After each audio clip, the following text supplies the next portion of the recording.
ಹಿಂದೂಗಳಿಗೆ ಜಿಜಿಯಾ ಟ್ಯಾಕ್ಸ್ ಅನ್ನ ಯಾಕೆ ಹಾಕ್ತಾ ಇದ್ದ? ಎರಡು ಉತ್ತರ ಕೊಡಿ. ಆಯ್ತು, ಒಳ್ಳೆ ಪಾಯಿಂಟ್. ಹಿಂದೂ ದೇಗುಲನ್ನು ಯಾಕೆ ಕೆಡುತ್ತಿದ್ದ ಈ ಪ್ರಶ್ನೆ ಕೇಳಿದ್ರಲ್ಲ, ಅವಾಗ ದೇವದಾಸಿ ಪ್ರಥಾ ಅಂತ ಇತ್ತು ಒಂದು. ಆ ದೇವದಾಸಿ ಪ್ರಥಾ ಅಲ್ಲಿ ಹೆಣ್ಮಕ್ಳನ್ನ ಬಳಸ್ಕೊಳ್ತಾ ಇದ್ರು. ಹಾಗಾಗಿ ಕೆಲವೊಂದು ದೇವಸ್ಥಾನಗಳನ್ನು ಕೆಡವಿರುವಂತದ್ದು ಸತ್ಯ.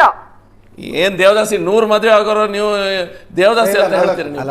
ಪದ್ಧತಿ ಕೆಟ್ಟದೆ ದೇವದಾಸಿ. ಮತ್ತೆ ಕಂಪೇರ್ ಮಾಡಬೇಡಿ ಸುಮ್ಮನೆ. ಜಿಜಿಯಾ ಟ್ಯಾಕ್ಸ್ ನೀವು ಅದ್ರ ಬಗ್ಗೆ ಹೇಳಿ. ಆದ್ರೆ ಫಸ್ಟ್ ನಿಮ್ಗೆ ಉತ್ತರ ಕೊಡಿ ಆಗೋದಿಲ್ಲ. ಜಿಜಿಯಾ ಟ್ಯಾಕ್ಸ್ ಯಾಕೆ ಹಾಕ್ತಾ ಇದ್ರೆ ತೋರಿಸ್ಬೇಕು.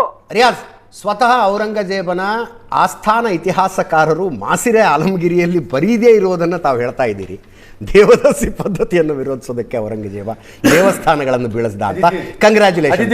ಆಸ್ಥಾನ ಇತಿಹಾಸಕಾರರಿಗೆ ಇದೊಂದು ಆಂಗಲ್ ಕೊಡಬಹುದು ಅಂತ ಅನ್ಸಿದ್ರೆ ಕೊಟ್ಬಿಡ್ತಿದ್ರು. ಆಲಮಗಿರಿ ಔರಂಗಜೇಬನ ಕಾಲಾವಧಿಯ ಇತಿಹಾಸ ಆತನೇ ಬರೆಸಿದ್ದು. ಆತ ದೇವಸ್ಥಾನಗಳನ್ನು ಬೀಳಿಸುವ ಕೆಡವುವ ಆರ್ಡರ್ಗಳನ್ನು ಯಾಕೆ ಕೊಡ್ತಿದ್ದ ಅನ್ನುವುದನ್ನ ಆತನೇ ಸ್ವತಃ ಬರೆಸಿದ್ದಾನೆ. ಸ್ವತಃ ಅವನೇ ಬರ್ಸಿರೋದು. ಅವರಿಗೆ ಜಿಜಿಯಾ ಟ್ಯಾಕ್ಸ್ ಜಕಾತ್ ಇತ್ತಲ್ಲ 2.5% ಅವ್ರು ಕೊಡ್ಲೇಬೇಕಲ್ಲ. ನಿಮ್ಮ ಧರ್ಮವನ್ನ ಅನುಸಾರ ಮಾಡಬೇಕಾದ್ರೆ ಟ್ಯಾಕ್ಸ್ ಕಟ್ಟಬೇಕಿತ್ತು. ಯಾಕೆ ಗಂಗಾ ಸ್ನಾನ ಟ್ಯಾಕ್ಸ್ ಅನ್ನು ನಿರ್ಮೂಲನಗೊಳಿಸಿದ್ದು ಔರಂಗಜೇಬ್ರವರೇ. ಅಲ್ಲ, ಹಿಂದೂಗಳನ್ನ ನಿರ್ಮೂಲ ಮಾಡಿದ್ದು ಸರ್, ಟ್ಯಾಕ್ಸ್ ಅಲ್ಲ. ದೇವಸ್ಥಾನಗಳನ್ನು ಕಟ್ಟಿಸೋದಕ್ಕೆ ಔರಂಗಜೇಬ್ ದಾನ ಕೊಡ್ಲಿಲ್ವಾ ಅನ್ನೋ ಪ್ರಶ್ನೆಯನ್ನು ಕೇಳ್ತಾ ಇದ್ದಾರೆ. ಕೆಲವೊಂದು ಒಳ್ಳೆ ನಾನು ಕಣ್ಣೆದ್ರಿಗೆ ಇದ್ರೆ ಶೂಟ್ ಮಾಡಿ ಸಾಯಿಸ್ಬಿಡ್ತೀನಿ. ಇರಿಟೇಷನ್ ಕಣ್ರಿ. ರಿಯಾಜ್